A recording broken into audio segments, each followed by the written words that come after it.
All right, how's it going? Good, how have you been? Good. I'm great. I received your email about wanting to have Tillamook products over in your stores. Yeah. I just wanted to ask you some questions to make sure we're the right fit. Um, just tell me a little bit about your business. Where are you located? How many stores do you have? Tell me a little bit about it. Okay, yeah. So we have 2 store locations. They're just pretty like low key stuff, just like just regular like mom and pop kind of grocery stores. People go, they have a good time. Yeah, what we're really looking for is just like high quality ice cream and things like that, and maybe other products if things work out that way too. Okay, awesome. Who are your competitors? That is a good question. Honestly, when I look into it, it just seems like big chain things. People where it's more convenient for them to go to these other places instead of ours. I'd imagine it's kind of hard to compete with them. Yeah, Yeah? in a way, yeah. Okay. Yeah. Who's your target audience? I'd probably just say locals around in the area.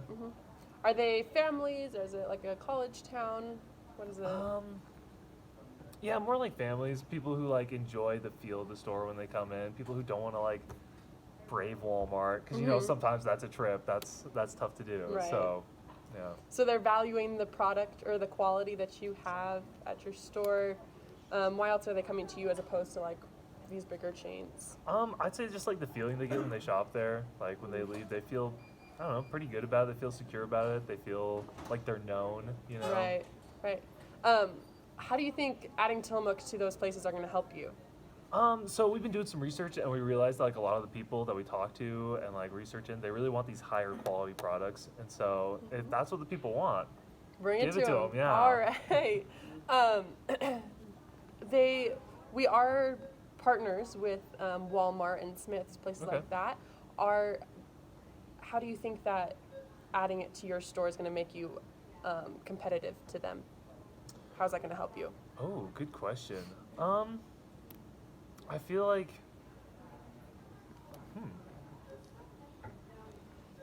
I would say it's just, because I know that's what the people want. Right. We've been doing this research and we found that like they want higher quality stuff, and so if that's what they want, that's what we'll try to give them.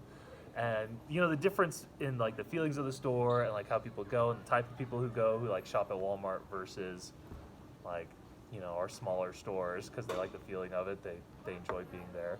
I think like maybe it'll make them convenient or not. Sorry, they'll make it more competitive because it's convenient. Does that make sense? Yeah. Okay. Oftentimes, it's harder for the smaller stores to compete with the bigger stores because they can spread product across a lot more stores, and so they can give a more competitive price. But I think having a wider variety at your stores will help you out. What kind of other products are you looking into? You mentioned ice cream. We have other dairy products. What are you kind of thinking about? Oh, dairy based, just like Okay. butter, yogurt, cheese, Okay. other high quality stuff. Awesome. I think that's all my questions for you. Okay, cool. Sweet. I'm going out of this. Oh, Okay. don't we go on to the next one? No, that's you. All right. Alrighty. Well, hi, good to see you. Hello. Marcus. Emily.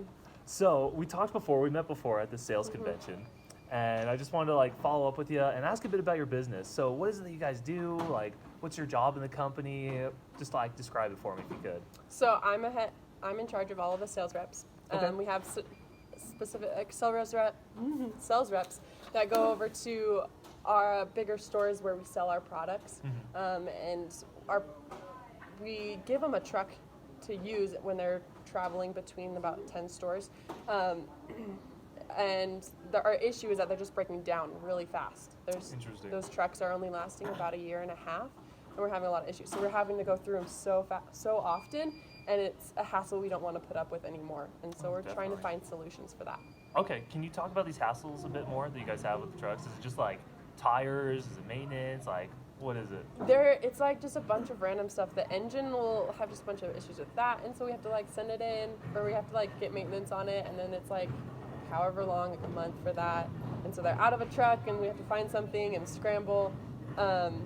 We haven't had much issue with tires. It's mostly just like the engine and belts. Yikes. That can be expensive. That can Yeah. be pretty bad. And like after a year and a half having engine problems, that's That doesn't seem too right to me. Like that's Exactly. pretty crazy. And so, okay, let's say just for like an instance, let's look at just one car for one sales rep. How much do you think, like in terms of cost, does that really cost you guys?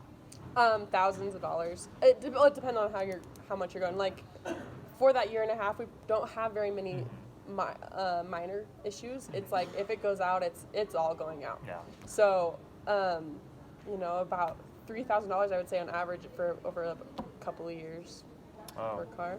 Per car. So like 3,000 for just one, and then 85 of those. That adds up pretty dang quick. Yeah. Yeah. Okay. So we can definitely work on like getting those problems fixed for you. Get you set up with a lot of the right people. I guess, are there any other problems or issues that are going on with your cars, or how does this affect like your employees? Like, how do they feel about it? They're having to worry about the maintenance on the car, and so when the car's struggling, they're not able to go out on their routes, and we have to scramble and figure that out. So they're not as effective on going out to the locations, and so it puts a damper on those because then they're more strained on the time that they have to be able to do that and take care of it all. So it's just more stress that we don't want to have to deal with for them. Wow. Okay. Yeah, definitely. All right. I think that's all the questions I have for you. We can definitely go over and show the different ways that we can fix these and show how this will really help boost your company. Awesome. Sweet. Cool.